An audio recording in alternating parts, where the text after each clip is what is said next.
ଲିଖନୀରେ କାହାଣୀ। ଆଜିର ଗଳ୍ପ ଏଣିକି କପଟି ନୁହେଁ। ଜଣେ ଲୋକ ପ୍ରତ୍ୟହ ଈଶ୍ୱରଙ୍କୁ ପ୍ରାର୍ଥନା କଲାବେଳେ କହୁଥିଲେ, ପ୍ରଭୁ ମୋତେ କେବଳ ତୁମର ଆଶୀର୍ବାଦ ଲୋଡ଼ା ପ୍ରଭୁ, ସେତିକି ଦିଅ। ସେ ଭାବୁଥିଲେ ଏହା ହେଉଛି ତାଙ୍କର କାମନା ଶୂନ୍ୟତାର ନିଦର୍ଶନ। ଦିନ ପରେ ଦିନ ବିତିଗଲା। ହଠାତ୍ ତାଙ୍କ ପରିସ୍ଥିତି ଦିନକୁ ଦିନ ଖରାପ ହେବାକୁ ଲାଗିଲା।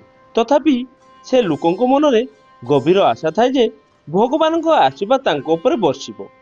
କିନ୍ତୁ ଦିନେ ତାଙ୍କର ଧୈର୍ଯ୍ୟର ବନ୍ଧ ଭାଙ୍ଗିଗଲା। ସେଦିନ ସେ ଭଗବାନଙ୍କୁ କ୍ଷୋଭର ସହିତ କହିଲେ, ପ୍ରଭୁ ତୁମ ଆଶୀର୍ବାଦ ଛଡ଼ା ମୁଁ ଆଉ କିଛି ଚାହିଁ ନାହିଁ, କିନ୍ତୁ ତୁମେ ମୋତେ ସେତିକ ବି ଦେଲ ନାହିଁ। ଏମିତି ପ୍ରାର୍ଥନା କରି ସେ ଶୋଇ ପଡ଼ିଲେ। ରାତିରେ ତାଙ୍କୁ ସ୍ୱପ୍ନରେ ଦେଖାଦେଲେ ଜଣେ ବୃଦ୍ଧ। ସେ କହିଲେ, ମୁଁ ଭଗବାନ, ତୁ ତ ଯାହା ମାଗୁଛୁ ମୁଁ ତାହା ଦେଉଛି, ଏବେ ପୁଣି ଦୁଃଖ କ'ଣ?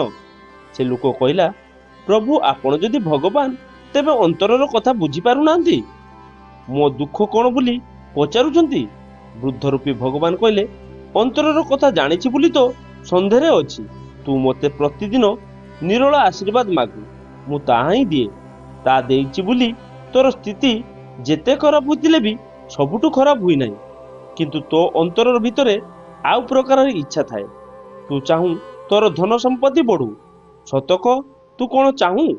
ସେ ବ୍ୟକ୍ତି କହିଲା, ପ୍ରଭୁ ମୋତେ କ୍ଷମା କର, ମୁଁ କେତେ କପଟି ତା ମୁଁ ଏବେ ବୁଝୁଛି। ତୁମେ ଅନ୍ତର୍ଯ୍ୟାମୀ, ଅଥଚ ମୁଁ ତୁମ ପାଖରେ କପଟ କରୁଥିଲି। ତାଙ୍କ ନିନ୍ଦା ଭାଙ୍ଗିଗଲା। ଏଣିକି ସେ ଭଗବାନଙ୍କୁ କେବଳ ଆଶୀର୍ବାଦ ମାଗିଲେ ନାହିଁ, ଧନ ସମ୍ପତ୍ତି ଯଶ ଆଦି ଯାହା କାମନା କରୁଥିଲେ ସବୁ ମାଗିଲେ। ତାଙ୍କ ପତ୍ନୀ ଏହା ଶୁଣି କହିଲେ, ତୁମେ ବଦଳିଗଲ। ଆଗରୁ ତୁମେ କିଛି ଚାହୁଁନଥିଲ, ମାଗୁନଥିଲ, ଏବେ ସବୁ ଲୁଡ଼ା ପଡ଼ିଲାଣି। ଭଦ୍ର ବ୍ୟକ୍ତି କହିଲେ, ହଁ ବଦଳିଗଲି, ଏବେ ଅନ୍ତତଃ ମାଗିଲା ବେଳେ କପଟ କରୁନାହିଁ, ଯାହା ଚାହୁଁଛି ତାହା ମାଗୁଛି। ଦର୍ଶକ ବନ୍ଧୁ, କ୍ଷୁଦ୍ର ଗଳ୍ପ ସାହାଯ୍ୟରେ ଆପଣମାନଙ୍କୁ ଏଣ୍ଟରଟେନମେଣ୍ଟ କରିବା ଏହା ମୋର ଛୋଟିଆ ପ୍ରୟାସ। ଯଦି କୌଣସି ଉଚ୍ଚାରଣରେ ଭୁଲ ଥାଏ ତାହେଲେ ମୋତେ କ୍ଷମା କରିଦେବେ। ଲେଖନୀରେ କାହାଣୀ ଗଳ୍ପଟି ଆପଣମାନଙ୍କୁ ଭଲ ଲାଗିଥିଲେ ଭିଡ଼ିଓଟିକୁ ଲାଇକ୍ କରିଦିଅନ୍ତୁ, ସେୟାର କରିଦିଅନ୍ତୁ ଏବଂ ଗଳ୍ପଟି ଭଲ ଲାଗିଥିଲେ କିମ୍ବା ଖରାପ ଲାଗିଥିଲେ ଆପଣମାନେ କମେଣ୍ଟ ଦ୍ୱାରା ଆମକୁ ଜଣାନ୍ତୁ। ଆପଣମାନଙ୍କର କମେଣ୍ଟ ଆମ ପାଇଁ ବହୁତ ଗୁରୁତ୍ୱପୂର୍ଣ୍ଣ।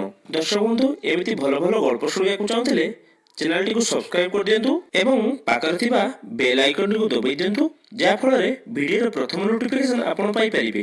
ଦର୍ଶକ ବନ୍ଧୁ, ପୁଣି ଆଉ ଥରେ ଦେଖା ହେବ ଲେଖନୀର କାହାଣୀରେ ଆଉ ଗୋଟେ ଅଧ୍ୟାୟରେ। ସେ ପର୍ଯ୍ୟନ୍ତ ରହୁଛି, ନମସ୍କାର।